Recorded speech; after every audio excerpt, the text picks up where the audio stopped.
is a reality. You are clear water, not pristine, not utterly still, human, imperfect, but fluid and clear.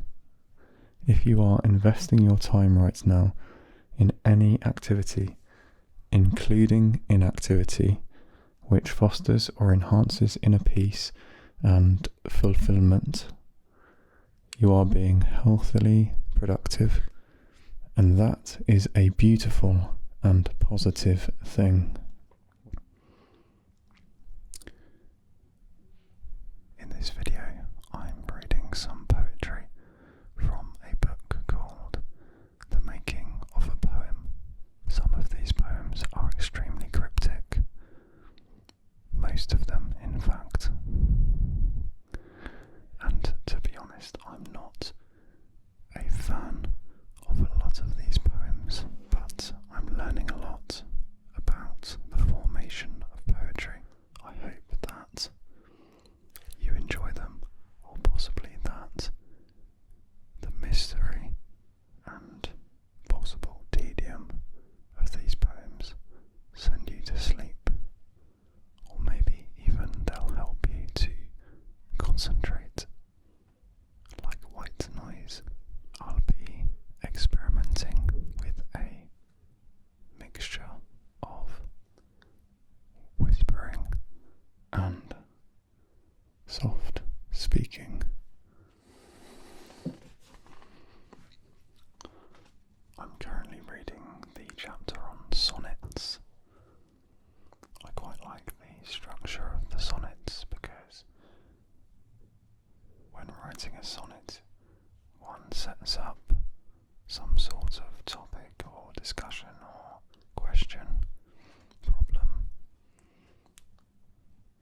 and then in the latter part of the poem, this is resolved or answered, responded to.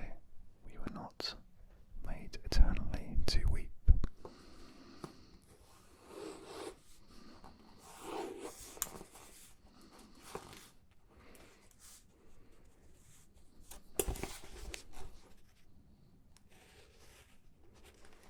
I have lived in important places in no man's land, surrounded by our pitchfork-armed claims,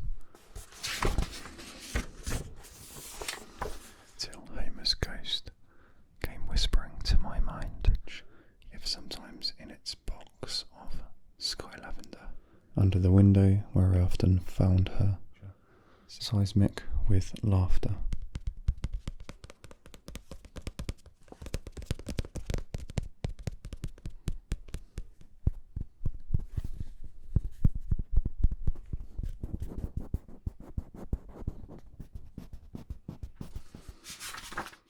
What lips my lips have kissed, and where and why, by Edna St. Vincent Millay. What lips my lips have kissed, and where and why, I have forgotten, and what arms have lain under my head till morning, but the rain is full of ghosts tonight that tap and sigh upon the glass and listen for reply, and in my heart there stirs a quiet pain for unremembered lads that not again will turn to me at midnight with a cry. Thus in the winter stands the lonely tree, nor knows what birds have vanished one by one, yet knows its boughs more silent than before. I cannot say what loves have come and gone. I only know that summer sang in me a little while, that in me sings no more.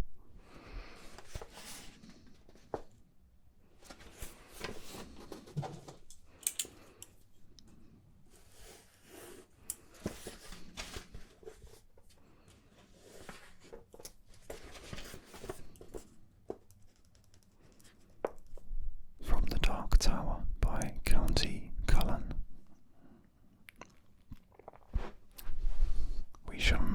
always plant, while others reap the golden increment of bursting fruit. Not always countenance abject and mute, that lesser men should hold their brothers cheap, not everlastingly while others sleep.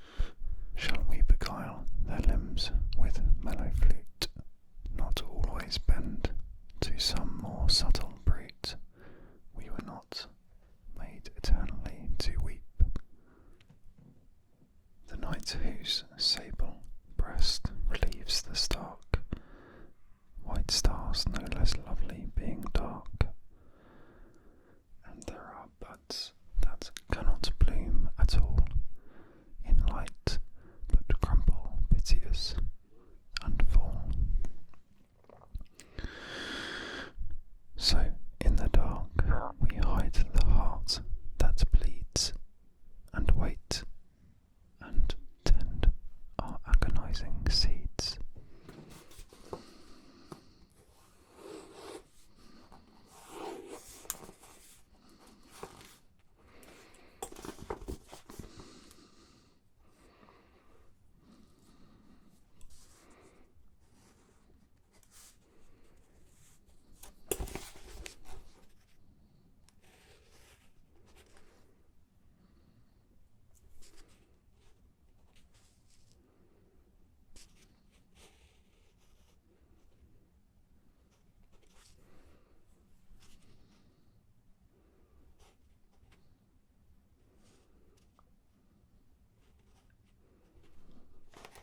I have lived in important places, times when great events were decided, who owned that half a rood of rock, a no man's land, surrounded by our pitchfork-armed claims.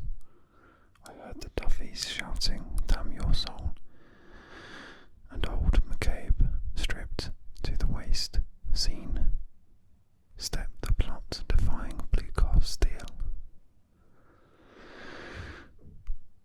Here is the marsh along these iron stones. That was the year of the Munich bother. Which was more important, I inclined to lose my faith in Ballyrush and Gortin.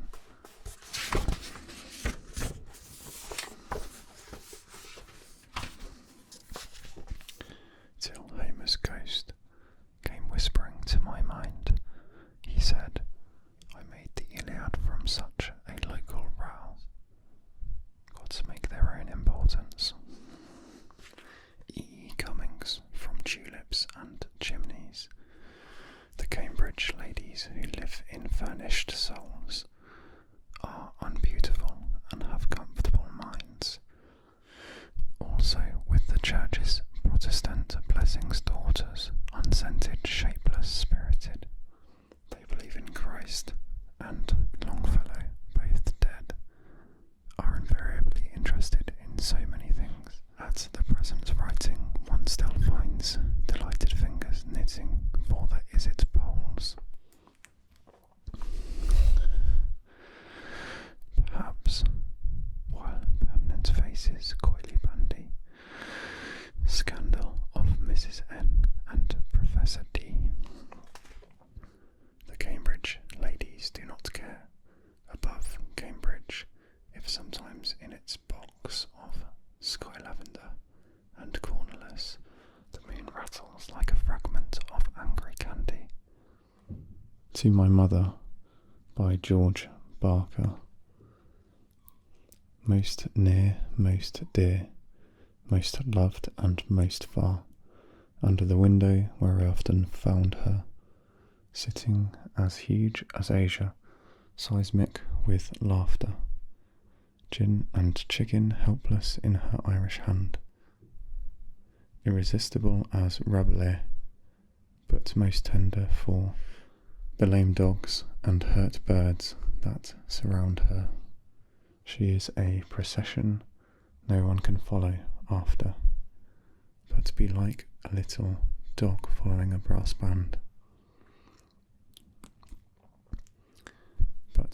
She will not glance up at the bomber, or condescend to drop her gin and scuttle to a cellar, but to lean on the mahogany table like a mountain, whom only faith can move, and so I send all my faith and all my love to tell her that she will move from morning into morning. I hope that you gained some value from this video, whether that be as a concentration aid or a sleep or relaxation aid. Take care.